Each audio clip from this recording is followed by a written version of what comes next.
Hey everyone, welcome back to Purposeful Armament. Today we are doing an after action report. We're here with Jeremiah again, and we're going to be talking about the Ridge Gunner assessment course that just happened a few weeks ago. I know a lot of you guys were very curious to see yourself on the big screen, so to speak. So if you were at Ridge Gunner, this will be some of your chance to see what exactly you looked like while doing all of these activities. And we're also going to talk about the turnout and some things that we maybe could do differently or do better in the future. So Jeremiah, thank you so much for taking time to come and sit down with me. No problem. I'm glad this thing is finally operational. We got everything we wanted to do. And now in October, we're gonna be putting together a 24-hour operations, including communications, land nav, things like that. So this past one was 12 hours. Yes. We ran from 10 a.m. to 10 p.m. Correct. And we did get cut short a little bit with There was a lightning storm. I couldn't safely put people out in the woods for the night mission. Yes. But we were still able to do the night vision, the infrared, and get familiarization on some of the core components about what that stuff looks like, how to run it at night, and things like that. Yeah, and would you say there were a fair number of people who had never used night vision before?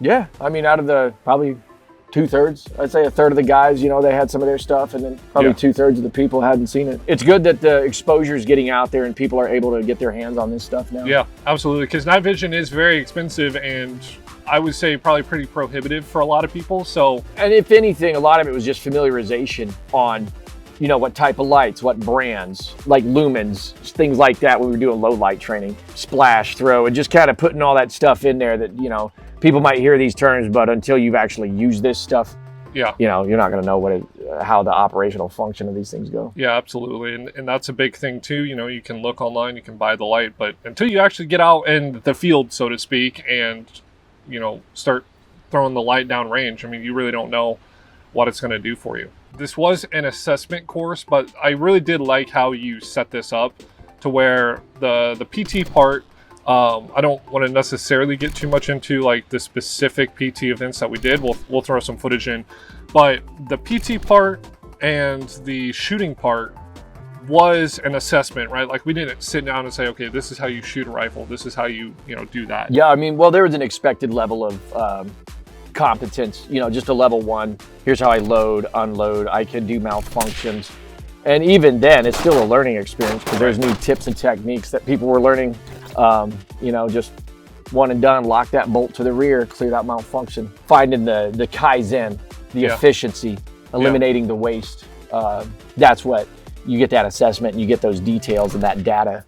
It was impressive to see. I'm only 20 minutes off of my timeline for 12 hours. Yeah. So, it ran very smooth.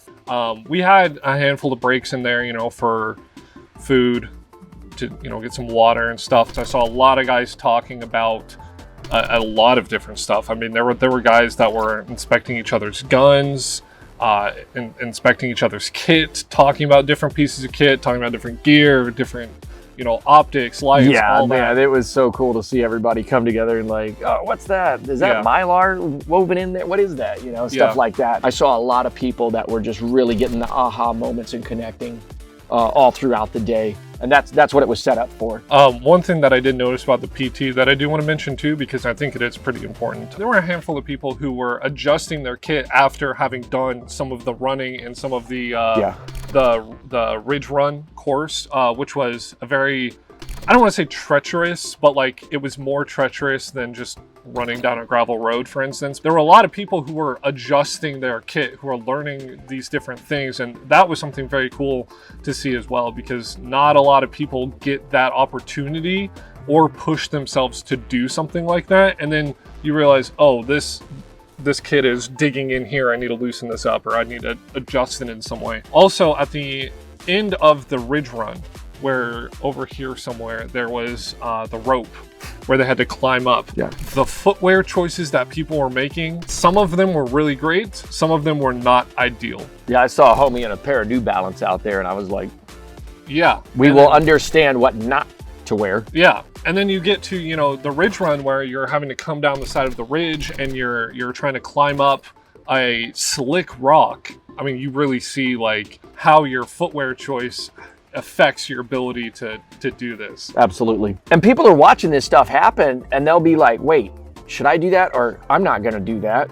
Yeah. And it's just good to see how people react, because especially as an instructor, I take all that data in. That's, you know, I'm always pulling that in just to see how I can make something better. You know, you heard me mention Kaizen earlier. Those principles that you can learn through those Japanese-isms to blend it with this stuff is really something else that opens your picture to this whole thing up. And you know, once you build that picture, and it's just onwards and upwards. I mean, you could probably talk to anyone who was there, and I bet you that they, number one, learned something, and number two, are going to make some sort of adjustment. Oh yeah. Whether that's to their kit, to their footwear, to their firearm, maybe they're looking at a different firearm, maybe they're looking at getting night vision, maybe they're looking at flashlight, whatever it is. Even though it is an assessment course where you're supposed to see where you're at, man, there were so many learning opportunities there. Like it was very cool. Like when I was a drill sergeant, no one is more professional than I. Like I have to go run all this stuff and make sure it's the capabilities are there so that, you know, I'm not going to unsafely put somebody through something. Sure. And so I was really excited, you know, A, nobody got hurt.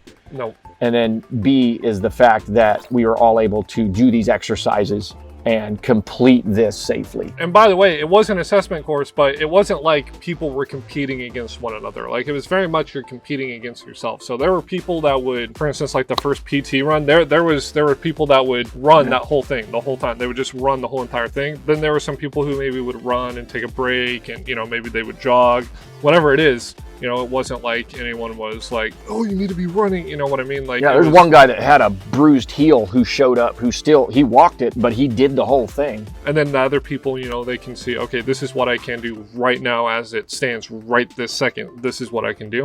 And then you can make, you know, you can expand, or, you know, you can. It's about learning how to make adjustments on the fly. Yeah, exactly. So if you've got that and you're like, well, you know, a little bit of pain, it's good to have a pain penalty in training, but you know, if it broke off, obviously you can't. Yeah. That's not the point. Just because it's an assessment course doesn't mean that there's not, you know, kind of like class time, so to speak. So a big part of the day was our medical training, and there was very good medical training. Everyone got to sit down and they got to learn from professionals who had experienced all of these things that they were talking about. And they got to learn different techniques, you know, how to apply tourniquets, how to apply Israeli bandages. Yes, they got to learn how to do those. They got to learn just a bunch of stuff. And you got to learn that. And then also at the end of that, assess your skills on being able to apply one of those. And it's built that way on purpose so that you can see your capabilities, build on and add to it, and retain ability throughout the day. Right. And so I'm glad you bring that up, because there's a lot of sub-psychological process that goes into this to make sure that these things feed into each other appropriately. Yep. There was a vehicle drill that we did with pistols, and at the end of that drill, the instructor called out a limb that you were injured in, and you had to crawl back or run back or whatever to the vehicle and apply a tourniquet properly to pass that drill. And that was really cool, because it got to combine everything that we had done that day. That's why we did the shoot houses with the medical, because you know we're in and around a square box. We live in one, and then using the vehicles, like I think we did a road rage incident. You know, where you get out, drop the gun, engage, come around the back of the vehicle, engage secondary target with a firearm, and then apply the tourniquet after you've been hit.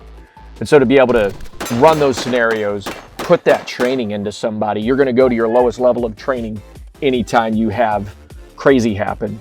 And so that's all we're trying to do is just, hey, get the information.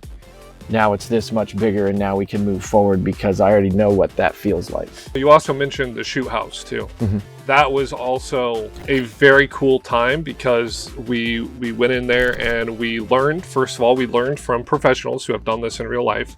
We learned how to go through the shoot house. After we did that, we put on the face masks and we loaded up the airsoft guns. And we did that, and also included medical during all of that. And that's where you really see stuff start to falter, because now you're inside of this enclosed area. You're, especially whenever we did it, some of it was getting dark. It wasn't quite dark yet, but you know, it's getting dark. You're pinned down, right? People are shooting at you. You've been hit. You got to apply a tourniquet while people are still shooting. Like it was craziness. I didn't even participate, and I was like, wow, this is crazy. Direct chaos on purpose, because if you find yourself in the middle of having to reload and you're down here doing a reload versus up here through your workspace trying to reload here. Yeah. And so people becoming aware of that just on angles and stuff. There's concepts and components, just the fundamentals of learning weaponized geometry. Being able to implement that has been really beneficial for people to just come expose themselves to it and to see that. I mean, I had a bottle of fake blood on some of it, you know. Yeah, you also had something else too. Yeah, well, which I think you'll see in the video. That was a lot. So that was kind of the culmination, I feel like, of everything that we did throughout the day, right? Like it very much all came together. And Take everything we think we know, put it to a test, come out of it, and say, okay, everything I set aside, I'm gonna go back to that pile, take what I need from it, discard the rest, and now I've cut sling load on bad habits, got what I need, let's move forward. Here's my environment, cars, house, put it all together with the medical. This is as real world as I can make it. So all in all, how well do you think the entirety of the day went? Outside of the night mission getting canceled, because I was this close to like, let's just do it. And I'm like, no, it's too unsafe. Yeah. Lightning in the woods and everything else. So, and only being 20 minutes off on my timeline, I mean, you can't ask for anything better than like a 12-hour day. You kind of nailed it a little bit. Yeah, I feel really good about it. I mean, 2 years, 90 days of solid planning this year, and then 2 weeks of implementation. Winding down here, is there anything that you think we could have done a little bit better, or that you're going to be looking at doing better? Yeah, I think that we'll have some hip pocket training stations to where when people are done shooting, they'll get in, you know, groups of 3 and go through and like, hey, here's lymphatic compass, you know, here's some hip pocket training. And then by the time you go to the actual land nav course, it's like, oh, this is familiar, or I've seen that before, that was a refresher. And like I said, there's such a vast array of knowledge. It just works itself out per class. Yeah. People coming together and it finds its own vibe and flow, and it just works. There's other stuff like vehicles, the communications, I'll have more time. And I gotta like allot time for people to get lost. I got 4 land nav points out here. So I need at least like a good 6 hours of land nav. So that's why we're gonna extend this, so we can really just show people like, hey, here's a full day to understand what all this really is. So coming up for the next Ridge Gunner 2.0, you're going to have it be twice as long, so 24 hours, and you're going to be throwing a lot more stuff in there. Oh yeah. Land nav, all that. We'll wait a little bit. Well, I'm sure we'll get together and we'll do another video. Absolutely. Whenever that is more on the horizon. But thank you so much to Jerimiah for coming out and putting on this event. It went super well. It was very interesting. Thank you for letting me film all of it and use some of the footage on my YouTube channel. Thank you to Ken and Jeff for doing the medical course. That was very in-depth, very thorough, and pretty sweet. And thank you to all the people who came out and made Ridge Gunner successful. It was cool to meet all of you. I hope to see you guys out here at the range and at Ridge Gunner 2.0. Anything else you want to add, Jerimiah? Stay strapped or get clapped. Stay strapped or get clapped. Thank you guys so much for watching. I'll see you in the next one. Be easy.